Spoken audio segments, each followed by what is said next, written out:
Welcome to the party. It's our Wednesday Care 11 extravaganza on the Minnesota Football Party. We're glad you've joined us. I'm Sam Ekstrom. We'll meet the rest of our crew in a moment. Want to tell you what we've got on the docket today. Plenty of Vikings talk for the next 45 minutes. The Albert Breer piece in Sports Illustrated detailing Aaron Rodgers' sales pitch to the Minnesota Vikings and how he got rejected by KOC. Rejected at the rim.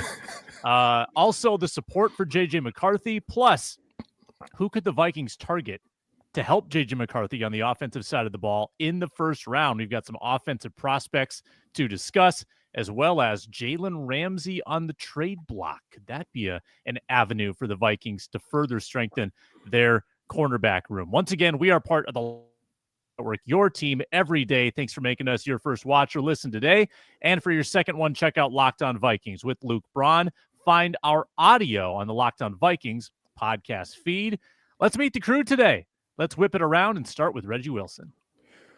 I'm Reggie Wilson, sports director at Care 11. And of course, because he still isn't signed, we are still talking about Aaron Rodgers. I'm Julia Daniels, sports reporter at Care 11. I agree with Reggie. We're still talking about this guy. Yawn, in my opinion. But also the draft right around the corner.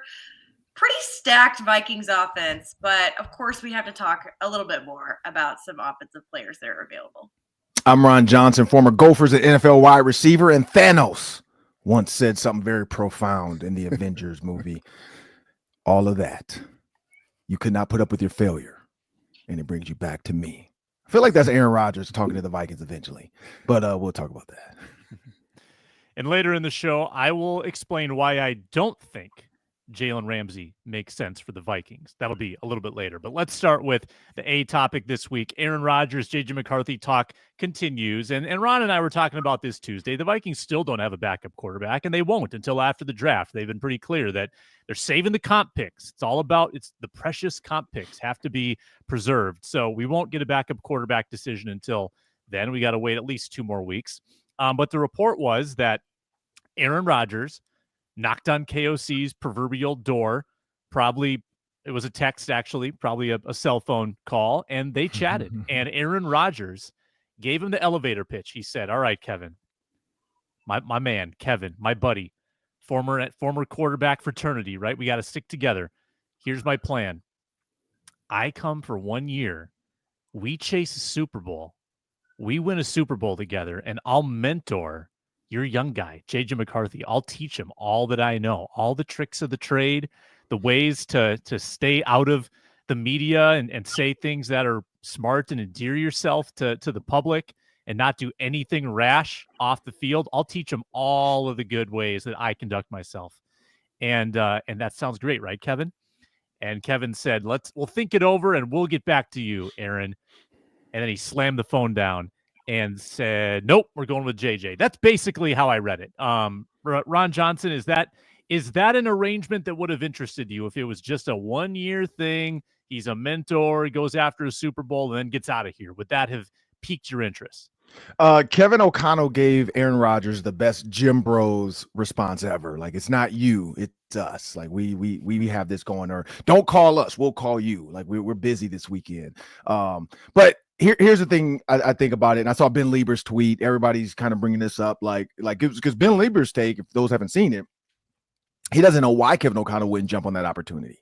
And so Ben Lieber's been known lately to kind of, let the Vikings know what he feels, how he really feels. And so he feels like they should take the shot at Aaron Rodgers. And I said this with Sam. I was like, you know what? I think the Vikings want to get through minicamp and OTAs, give J.J. McCarthy that mental fortitude of, hey, this is where I am at. This is where you are at. And if the Vikings feel some type of way, I'm pretty sure they've told it, because I don't think anybody else is coming for Aaron Rodgers. So I think the Vikings have told Aaron Rodgers too, like, hey, we don't want to spook our guy just yet. Let's see where he's at. Even if we have to get through 1 or 2 preseason, just keep working. And even with tablets, and KOC could say, hey, Raj, here's our offensive playbook, man. Just learn a couple plays. I don't want to give it all to you, but I'll give you a little bit just in case I need to bring you in. I mean, there's nothing against that. Like, Aaron Rodgers could be a consultant if KOC were to do that. Have him sign an NDA. Hey, I'm going to give it. You can't pass this on to anybody. But I don't see it being like again, I go back to the Bruno Mars. I feel like Kevin O'Connell sitting in a robe with a cigar saying, "I'ma leave the door open. I'ma leave the door open.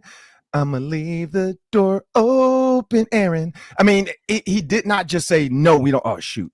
My camera, of course. The audio was wonderful. The great song, and then the video did drop. And so when you look at what he said, like I don't think he's just done with him. I think he's sitting back trying to figure out what's the best way to go about this. And so that's my take on it. Reggie, culture fit wise, the Vikings have built such a culture, and Aaron Rodgers presents a risk to that culture. Like, I think about what qualities teams rally around in a quarterback, right? Teams rally around a good underdog story. Like, I haven't seen a more galvanized locker room than when Sam Darnold was leading the Vikings and then Case Keenum was leading the Vikings. The locker room doesn't want to feel like the quarterback is above them. And I think that's what you're inviting if you bring Aaron Rodgers into the mix. JJ McCarthy, on the other hand, is a perfect character to rally around. I don't think he's giving off a vibe that he's better than anybody. I think he's already got the comeback angle coming off injury. He's not paid. He's paid less than most people on the team. I think that's the perfect figure to rally around. Aaron Rodgers, I'm not so sure.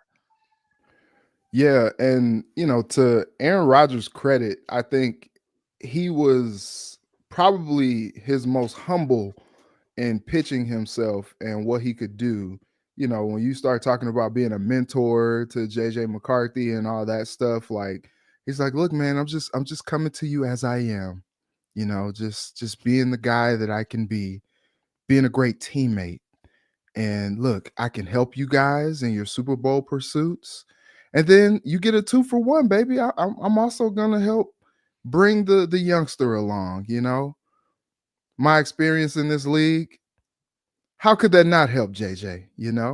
And I do think it's interesting though that the coaching staff just ultimately decided, yeah, that sounds good, Aaron. Yeah, we'll keep the door cracked on that. But yeah, we're gonna go with the young guy. I do think what was interesting about that article, and I really love all the behind the scenes knowledge that Albert Breer had. Everything that you see on X is fans just posting about the preseason game against the Raiders.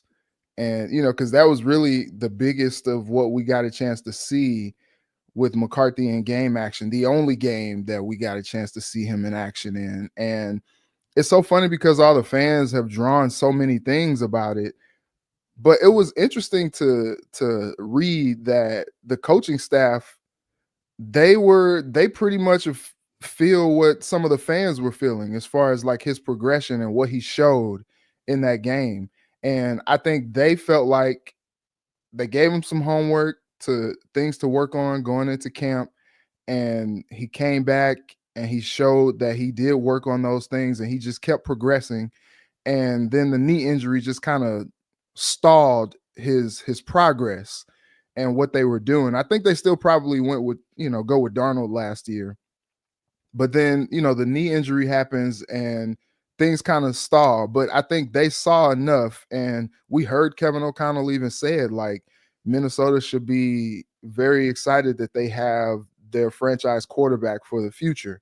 And everything that they've done this offseason has shown that, they're sticking to what Kevin O'Connell said after McCarthy went down. And so I think it's very interesting that McCarthy, in the little time that he was upright, showed them enough to make them believe that he's someone that they can invest in.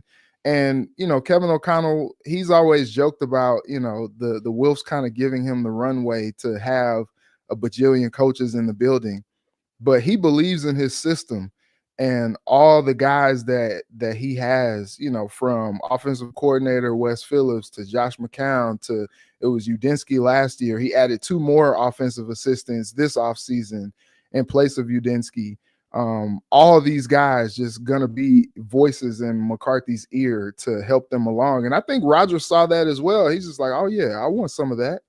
Yeah, let me get in on that, and how much Rodgers would have taken to the coaching that he was receiving, Julia and I talked about this. I'm still not sure. Like I said, he pitched his humblest approach to the Vikings brass, and I think they still were like, yeah, but you're Aaron Rodgers though.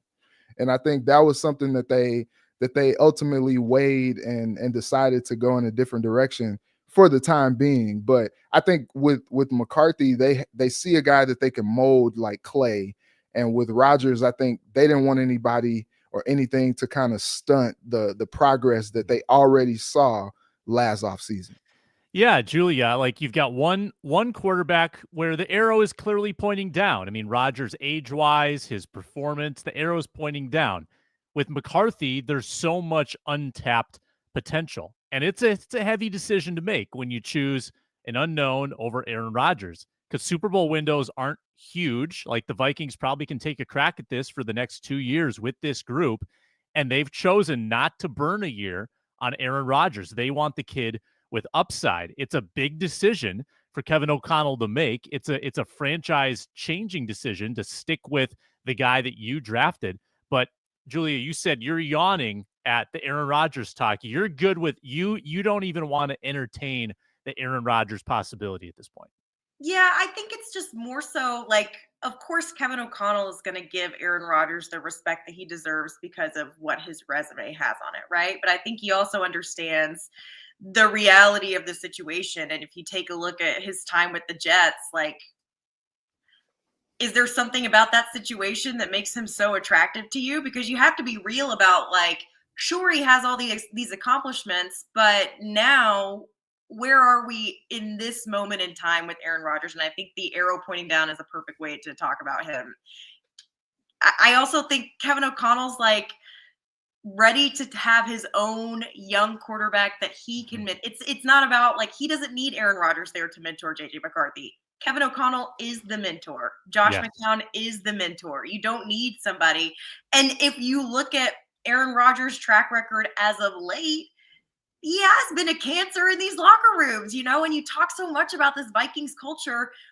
We're in the locker room. We're in that building once, twice, 3 times a week. We see the positive culture that's in there.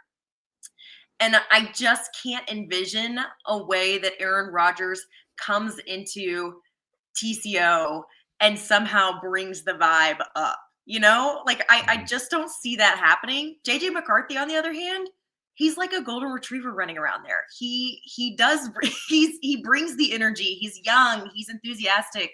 And I think, if you read that SI article, Kevin O'Connell talks about how he not only hit every ceiling before he got hurt, he was busting through every ceiling before he got hurt. And then since then, during his recovery, he's done nothing but check every single box that they've had for him. And he's met expectations so far. So there's no real reason besides the unknown of seeing him really play NFL that they shouldn't have a little bit of faith in this guy, right? Like he's doing all the right things right now. And I just don't think that you can look at Aaron Rodgers recently and think this is somebody that I want to bring in to mentor my young, basically rookie quarterback. I just think that, like Reggie was saying, they have so many people on this offensive staff that they don't need to bring somebody else in. And I think that they've also brought people in that they know fit the culture that they're trying to build there too. I do agree with Ron that like they're not going to shut the door on Aaron Rodgers. Something could happen. OTAs, training camp, you don't know.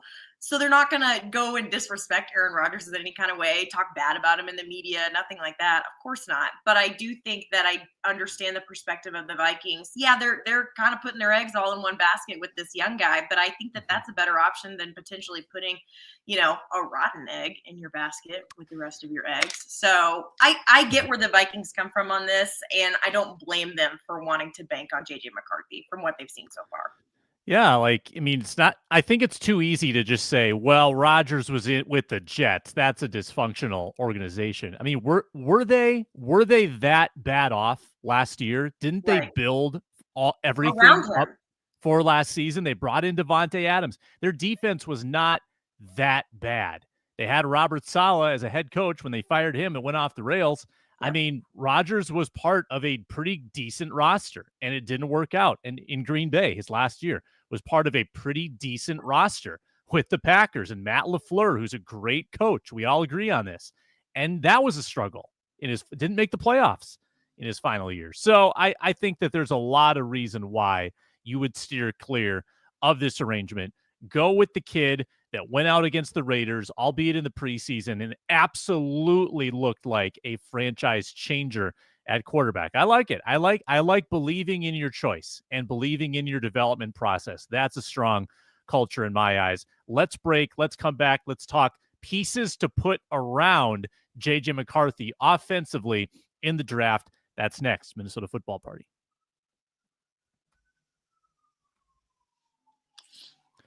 We are brought to you today by LinkedIn Jobs, and as a small business owner, your work doesn't end when the clock hits 5. Your business is always on your mind, 24/7. So when it's time to hire, you need a partner that works just as hard as you do. That's where LinkedIn Jobs comes in. When you clock out, LinkedIn clocks in. They make it easy to post your job for free, share it with your network, get qualified candidates all in one place with the Post Your Job feature.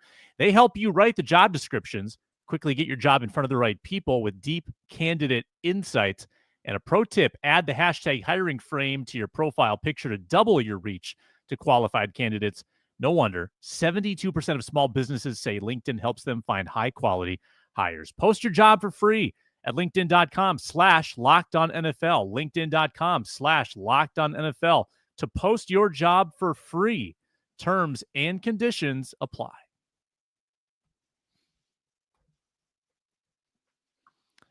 All right, talking draft on the Minnesota Football Party, and we'll start with Julia. I want an offensive player in round 1. I think a lot of mocks, a lot of discourse, it focuses on the defense for the most part. A lot of cornerbacks, a lot of defensive tackles, occasionally a safety thrown in the mix. Today, we focus on the offensive side. So, assuming the Vikings stand pat at pick 24, which is not a guarantee, but let's say they do. Julia, give me an offensive name that you would want to target. I'm still riding the Tyler Booker train. I mean, I'm a Roll Tide girl, number one. But also, I think going back to Kevin O'Connell's comments a few weeks ago about whenever you're drafting somebody, it's not always best player available. You want somebody that's not going to just be sat around and not learning anything during his rookie seasons. And so I'm going Tyler Booker because I understand that they've really built up this offensive line, but I think that would put him in a position where he has some weaknesses for sure. He's not very fast. Got to work on that speed a little bit. I think he ran like a 5.38 40 or something like that. Not great. Not great. But he's a big guy, 6'5", like 320 pounds. And I think that he, the O-line isn't necessarily on average super young either. So I think there's opportunity for him to learn during his first seasons and then take what he's learned and be a critical part of the O-line moving forward. But yeah, I think also he's shown, just because obviously I watch a lot of Alabama football, he's a team captain. He knows how to lead in a locker room too. He is about culture. He knows how to be a part of a culture. So I think that's something that also you need to take into account when it comes to especially your O-line. But yeah, I'm still high on Tyler Booker and his size and his ability to adjust. And I also his ability to play different positions on the line too, I think is valuable to him in the draft. So I'm going to go Tyler Booker on this one. Yeah, I don't hate it at all. I mean, I think at some point you need to draft and develop some offensive linemen. Right now, your starting 5 right now are all on veteran contracts. Yeah. That's expensive. Detroit drafted and developed this unbelievable offensive line. And if you do that, there's a period of time where it's very cheap if you have them on those rookie deals. And the Vikings have nothing in that regard right now on the offensive line. So I'm into it. Reggie, who you got? All right. So I know Kevin O'Connell at the owners meetings kind of joked a little bit with Collar about taking a receiver, but why not? I'm with the chaos. I love the Tyler Booker from Julia there. I think, as you said, Sam, it does give them an opportunity. They don't have to play him right away. They can kind of, build towards the future on the O-line. And so, D championships are won at the line of scrimmage. I agree. So it does give them an opportunity to really kind of rebuild and get some youth on that line as well, along with Darisaw coming back from the injury. But I'm going Emeka Ibuka. Like he's not necessarily a need, and he kind of goes against like what they have, just because he's not like a burner. He kind of projects as like a possession guy, but the guy has a great catch radius, and he's just a solid, steady wide receiver. He has good size, 6'1", 202, but he has a lot of experience as well. This guy played a lot of meaningful college football. Like, I mean, he played with CJ Stroud, and then he wins the national championship as well, kind of taking a little bit of a backseat to Jeremiah Smith. But Ohio State just kind of has like an embarrassment of riches. They call their wide receiver group Zone 6. And so they do really well in that department. I kind of think about, and he's not the same type of receiver, but I kind of think about Scary Terry. He was just kind of like a possession receiver for Dwayne Haskins at Ohio State. And then he gets to the league and it's just like, whoa, like I didn't know this dude had all of this. And we kind of see a lot of these Ohio State receivers get to the league and really have a lot of success. You look at JSN in Seattle. You look at the other receiver, unfortunate that he's dealt with these concussions down in New Orleans, but he's had a pretty good career up until this point as well, injuries aside. And so I think Ibuka kind of gets a chance to come to the league, and he doesn't have to necessarily get on the team and produce right away. He can kind of learn the system and just kind of get worked in as he can. But I do understand Kevin O'Connell did say like, hey, we'll take best player available, but we want this guy to be able to get on the field as well. And so with the stacked up receiver room that they did add to in the offseason with Rondale Moore, I'm not really sure how he fits in, but why not take a receiver? Ron, who you got? I like Julia's offensive lineman pick. The only thing I don't like about him is he's built for a team that wants to run the ball. And I'm not sure Kevin O'Connell is like 100% built to run the ball. This offense is built to pass the ball.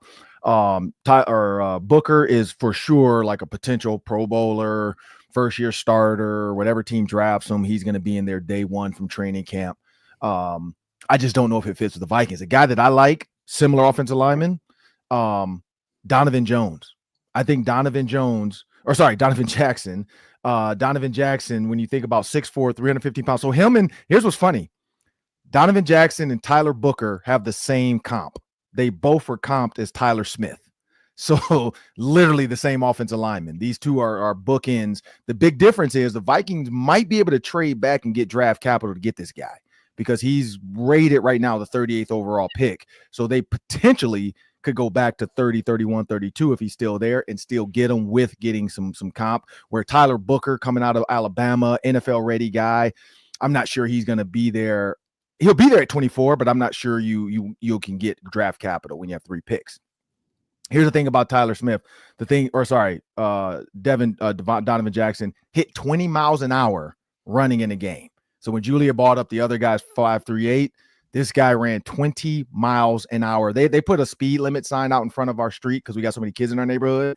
One of our petty neighbors did that, which I appreciate. I got 2 daughters too out there because we got some idiot high school kids that love to go through this neighborhood going 45 miles an hour for some reason.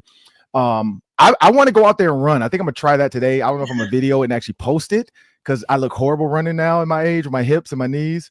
But I told my wife that I'm like, we should all try to run with the girls and see who runs the fastest miles per hour and just post it. I might do it and just embarrass myself. But I'm like, 20 miles an hour is moving. And so when you think about this offense, and if you watch Ohio State versus Oregon, this guy was moving. Like all season, he was moving. And so I could see him with Aaron Jones. I'm not going to take another pick. I'll let Sam go, but I got a couple other offensive guys. I do like Emeka Ibuka, but I feel like that's just greedy. I feel like that's going to the buffet, Reggie, and there's already crab legs, It and there's is. and then lobster tails is all you can eat lobster. It is. And they're like, please take one lobster tail at a time. And Reggie comes back to the table with 5 lobster tails, like, hey, I don't care that you want me to take one. It's all you can eat lobster. So I'm gonna get all you can eat lobster. Because I mean, I would be out like Obuka.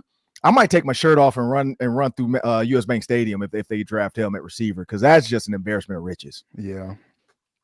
Yeah, if you've got Ibuka, I mean, suddenly you're reading. We don't need a running back. Yeah, I mean, well, you're reading Jordan Addison trade stories. I mean, people are writing those stories about what can you get for Jordan Addison now? That would be the next. His dad is even tweeting back to those people too, so that's when you know it's getting a little stupid. Yeah, I think that's insane. Like his production, like why are people doing that? Off the field, 100% off the field. It hasn't been a distraction. It hasn't. I hope his puppies are okay though. I know he drives fast to get them. His court date got pushed back again to like May, I think. We got to get this thing resolved. All right, I'm going to go with a name that I've rarely seen this connected to the Vikings. So that's why I'm going with it, because I think it could come out of left field. Josh Oliver's in the last year of his deal. The Vikings have no other tight ends in the mix. Colston Loveland. It's not Tyler Warren, but he also comes from a Michigan offense that doesn't throw the ball nearly as much lower volume. He's got the J.J. McCarthy chemistry, you guys. He won a title with J.J. McCarthy as like a 700-yard guy in 2023. Colston Loveland is not a great blocker. I mean, he's not a Josh Oliver. He is purely a pass-catching tight end at this point. Got to get him in the weight room. He's got to strengthen up. He's got to bulk up. But if you put him with TJ Hawkinson in 2 tight end sets, you've got 2 legitimate pass-catching threats. Major catch radius. He's got some hops. Reminds me a bit of Kyle Rudolph early, like baby Kyle Rudolph. Ron, remember him when he was like first, second year? Yeah. Fresh out of hooping. He was a hooper. Catch everything. Great hands. Colston Loveland. And I like, too, that he wasn't just a product of that championship roster.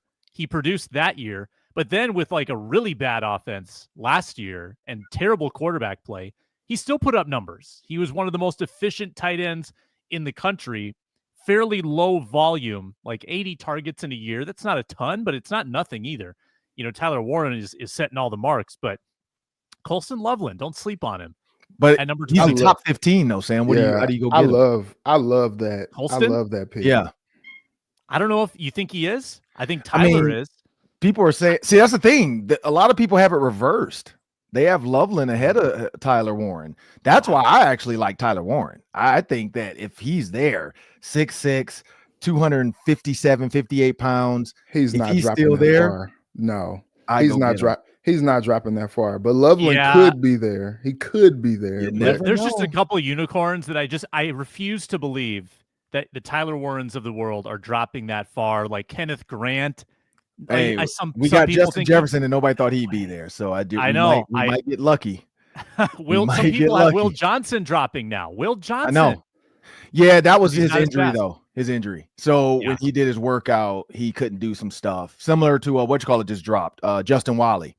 Justin Wally dropped because of his injury to his wrist. So it's that's what happens. Like they have the kid out of Apple Valley, but Bilal Kone, ahead of Justin Wally coming out of Western Michigan, and it's mainly injury. Because I talked to Brian Flores about that, and they said, you know, as a cornerback after a wrist surgery, it's tough to know what his punch is going to look like and if you can count on him day one. So a lot of people had Justin Wally 2nd round, and now he's dropped like 3rd, 4th round. I've got a quick what if for you on the other side of this break, and then we'll discuss the Jalen Ramsey possibility next. We are brought to you today by FanDuel. The NBA playoffs are here. Play-in was electric last night. Warriors win. They play the Rockets. T-Wolves could play the Warriors in the 2nd round. I'm already looking forward to that. Right now, when you join FanDuel, place your first bet for $5. Get $250 in bonus bets if that $5 bet wins. Bet 5, get $250 for the NBA playoffs. It's super easy. Get into the player props. NBA playoffs offers bountiful prop bet options. Right now I'm looking at the docket just for the Wolves-Lakers series. You can bet on a buzzer beater in the series. So if you think Luka is going to get ISO'd against Rudy Gobert and break the Wolves' hearts again, at plus 3,800, you can bet Luka to have a buzzer beater in the series. T-Wolves to win the series are plus 164. Man, I like the Wolves in this series. I'm so excited. You can do all that at FanDuel. Bet 5, get 250. Don't miss out. Download the FanDuel Sportsbook app. Head to FanDuel.com. Claim your $250 in bonus bets today.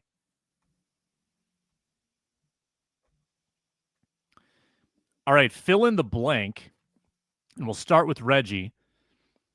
You would be disappointed. This is a draft question, by the way. You would be disappointed if the Vikings blank. Take it wherever you want. Trade back. I know it's a rumor, man. Well, you're biased though. You want to be in Green Bay. You want to be in the action, right? I mean, you don't want to sit there at wherever stage you're at in Green Bay and not have anything to report on. I get it. I think it's just from the first draft that I've covered with the Vikings, with them trading back for Lewis Cine when they had like bona fide starters on the board. You know, I was banging the table for Jameson Williams that year, and they, you know, I would have been cool with Kyle Hamilton as well, but they trade back for Lewis Cine, and then I kind of started to try to like convince myself that was a good thing, just because, like, you know, he had played so many big time, you know, snaps with Georgia, college football championship winning team and all that, and it just didn't work out. And I'm like, look, when you have the chance to draft a guy, even if it's just BPA, best player available, you know, Luke _Spinman always says, go get your guys. Go get your guys. And so I think that's what I would be disappointed in. It's just like, yeah, if they got, you know, less picks or whatever the case may be, they want to trade back and get more picks. I think that would be a disappointing result. And also, selfishly, I don't want to talk about that when I'm in Green Bay and everybody else is talking about, you know, who their team that they're there to cover picked and all that stuff. And I'm talking about a trade back, which could be a trade back even out of the first round. I don't like that. That's not sexy. Yeah, to me, it's conditional. To me, I need to see the board. If you're mulling your choices at 24 and you've got like edge rushers, tackles, positions that are superfluous to your needs, I'm okay with the trade back if you're getting something of value in return. If you're winning the trade, like there's always the calculation. Did you win the trade? Did you lose the trade? Did you get positive value?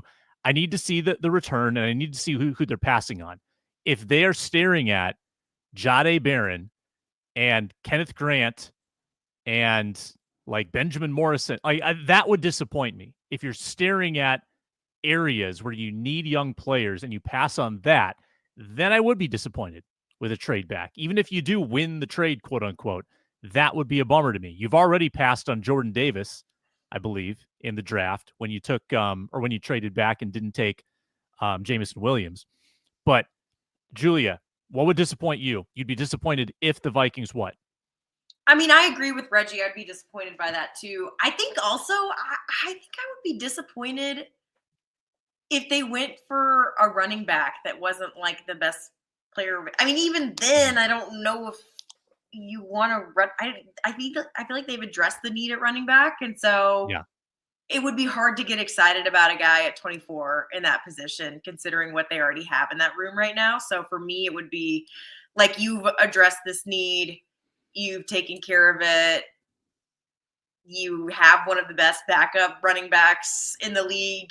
You also have Aaron Jones. So to me, it just feels like at 20, if you stuck at the spot that they're in right now and then you drafted a running back, I just think that wouldn't behoove them, especially like you were saying, if you have other needs available in D-backs or offensive linemen.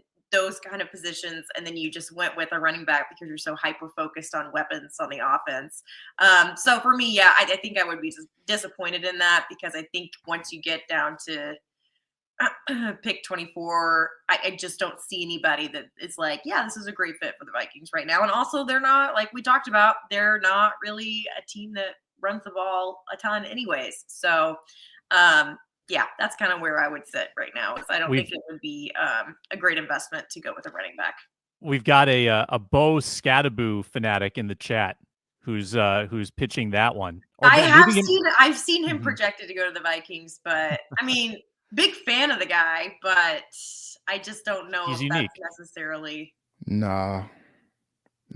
It's just, I don't know. You just don't see teams that use 3 backs on a regular basis when you have an Aaron Jones and a Jordan Mason. Ron, what would be your disappointment? I'd be disappointed if the Vikings drafted Ashton Hall. I don't know if you know who that is. That's the guy that wakes up and does the morning routine with the ice bucket, runs 20 miles an hour versus dogs, just raced Mr. Beast. Like, do not draft that guy. I know he's a former running back, played in college. He's trying to get back into the league. I think it's a joke. I hope it's a joke. Guy looks ripped though, but I'd be disappointed if they did that, because I know the Vikings social media team is awesome, and I feel like somebody's going to take the bait and actually do a funny video with him, but hopefully not the Vikings. I'd actually be disappointed if they traded up. I'd be disappointed if they leverage more and go up and get a guy. I feel like they are pretty set. I feel like they're missing a piece, and I feel like where they're at, they could get the piece they're missing. I actually wouldn't mind a trade back, not out of the first round, because I'm with Reggie on that too, and Julia, like being at the stadium, you do want to see a pick at 31, 32 even, a la the Teddy Bridgewater days. Xavier Rhodes, I think, was in that 29 spot. But don't trade out of the first round. Just trade, or if you're going to trade out, like piss everybody off for a minute and then trade back into 31, 32, and then surprise us all. But yeah, that would be my thing. Don't trade up to go get a guy. And I kind of like Julia's take too on that. Don't go get a running back that you don't need. Like if you can get Ashton Genty, and not Ashton Hall, Ashton Genty. It's the difference. And he's still there. Go get him. Also, Marion Hampton looks like he's sliding back a little bit. Like, I would not mind that pick if he's there. But you never know. Like, all these quote unquote projections, it means nothing, because guys that are down lower, teams that need them are going to go get them. So, I mean, if Will Johnson is there, hey, go do it. But he won't be there. No, I don't think so either. Reggie, by the way, I looked up the forecast in Green Bay. Is this an indoor draft or outdoor, like plaza kind of vibe? I just imagine it would be outdoor. There's no indoor facility that I remember seeing there. Yeah, it's that lady's house next to the stadium. Just in the yard. They're just setting up a stage. Goodell's going to be up there. Yeah, just kind of like a backyard barbecue kind of vibe in Green Bay. Yeah. I think it's that plaza that they just kind of put up there. The tailgate lot. Right by the trash cans. They're going to have the waste management trash cans out there. There we go. Gonna have some grills lined up, some porta potties lined up. Just gonna be just like a tailgate. Well, I checked the forecast. High of 58, low of 40. Ooh. Nighttime probably gonna feel like 50. A little chilly. Yeah, maybe a if there's some breeze, maybe a little 40-degree wind chill. So this may be the first draft where people are freezing their butts off. That's just the Lord. The Lord is trying to control these Packer fans and like not give them 80-degree weather, because they don't got time for all the beer and cheese like all day. They're trying to control them a little bit. It's just nasty. Beer and cheese curds? No. That's their delicacy. We're going to hit an extremely quick pause, and then I'll ask you about Jalen Ramsey.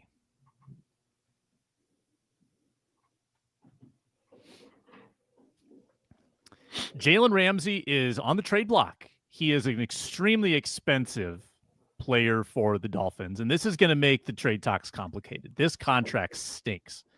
There's 4 years left on it. It's manageable this year. It's like 16 this year against the cap.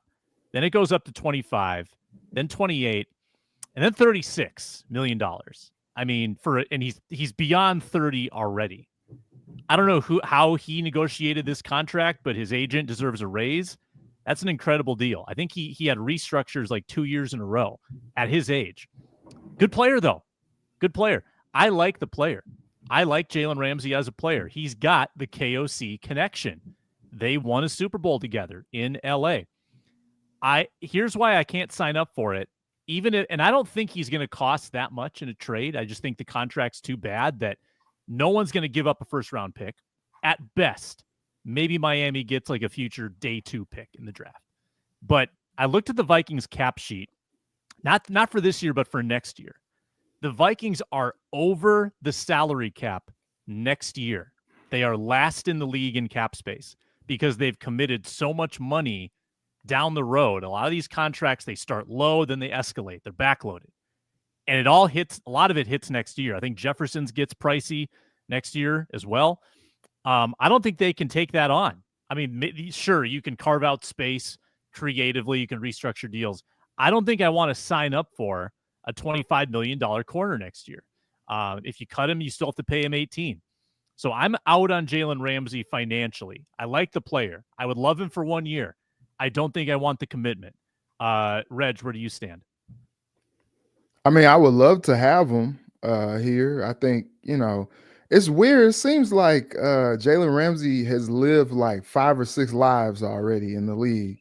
He'll be 31 this fall. And that still just seems so young for a guy who, I still remember, the Ron, I know you remember this, the Jalen Ramsey and Steve Smith deal. The sassiest interview ever. Yeah, the sassy, Go ask him. Go ask him. Go ask him. Go ask him. You saw it. You saw it. He's mad because I was locking him up. So I or the we're going to the Super Bowl. When they had Blake Bortles as quarterback. I was like, hey, we gonna win that. Then they lose. Patriots end up going to the Super Bowl. And then he goes to the crazy Rams. thing was about that interview though. Like he made Steve Smith sound. He's like that man, something in his 30s. That old man, like dude, he wasn't that old. So I just thought about that. Yeah, he wasn't that old. He made him seem like Steve Smith was 45 or something or 50. Yeah, but it seems like so far removed from those days, but he's only 30 years old right now still. It's just kind of crazy. But shout out, you mentioned all the contracts, Sam. Shout out to all the money that he's made. Shout out to David Mulugheta. He just gets people paid. He was Deshaun Watson's agent. I won't go there, but he gets people paid. And so I would love to see him here, but I just don't think that they could afford him. I actually could see him going back to Los Angeles. Could happen. Absolutely could happen. Ron? The price tag is too high. The price tag is high. I love Jalen Ramsey. If Jalen Ramsey was smart, if he wants a Super Bowl, he would not worry about the money anymore. This guy's made a lot of money in his career. He's made a ton of money in his career. At this stage, like Reggie said, at 30, Patrick Peterson just retired, and he's how old is he? 34? 33? Yeah, about that. So if Jalen Ramsey's doing that math, he probably only has 3 to 4 years left. I know Charles Woodson made it to like 35, but he went to safety. I just saw Ashanti Samuels tweet that if Jalen Ramsey's smart at this point in his career, he would go play safety for somebody. Minnesota Vikings, Brian Flores, great safety defense. Could cover in the slot, be an awesome come down in the slot and cover guy. But yeah, I would at this point in my career, I would rather go to a winner. I don't want to be miserable somewhere and lose just to make, because my guess is whatever trade is gonna be a sign and trade. It's gonna be like 25.1, I think is his number, Sam. My guess is people are gonna say, look, we'll give you 15 to 17, but maybe we'll give you a little bit longer and have some opt-out capability on our own end there where we don't get hit with your, it's not guaranteed. I can see him coming to the Vikings, but it has to be a lower number. That's the only way I see it happening. You have to be willing to give up some money and say, I want to be a contender. I want to go to a contender. And I don't know if any other contenders out there do it, but I mean, his agent has been great. And I know a lot of owners hate him because he's willing to play that game and he knows the numbers. I feel like it's got to be a contender. That's where he wants to go to. And it seems like the Dolphins, I mean, even Tyreek Hill, it seems like he's made jokes on TikTok about getting traded. So, who knows what's going on with the Dolphins? Yeah. Yeah. It hasn't worked out the last couple of years for the Dolphins. Seemed like they were close. Maybe they're not. Maybe they're going to cash. Well, when your coach looks like he's running the team because his dad is gone for the weekend, that's the problem. Like Mike McDaniels looks like Macaulay Culkin got left home alone, and he's like, "Oh wait, the family is gone. I'm running the team now." Like it just never looks like he's in control. It always seems weird to me. Julia, final thoughts? Yeah, I mean, final thoughts are it's not worth it at that price tag to add another veteran cornerback to the cornerback room. Doesn't make sense. You just gave Theo Jackson a deal. You brought in Jeff Okuda. We gave Byron a deal. It just it doesn't seem like a fit to me. You also have Harrison Smith, so. Yeah, you've devoted a lot of money. At some point, the money does dry up. It's going to dry up next year. You're over the cap. That's just a big liability to take on with Jalen Ramsey. So I'm out, even though I like the player. Thank you so much, Julia Daniels, Reggie Wilson, Ron Johnson. Check out Carol 11. Check out Carol 11 Sports Plus with Reggie and Julia. Check out Ron Johnson on Tuesdays with the Ron Johnson Show. A lot of Wolves-Lakers talk yesterday. Make sure to go back and watch that. And we'll have plenty of that going forward. We will talk to you on Draft Eve next week with this group. And tomorrow, Arif Hassan, Luke Braun, and Luke Inman rejoin the Minnesota Football Party. Thank you for watching, listening, and commenting, and subscribing. We will talk to you soon on Locked On Sports Minnesota.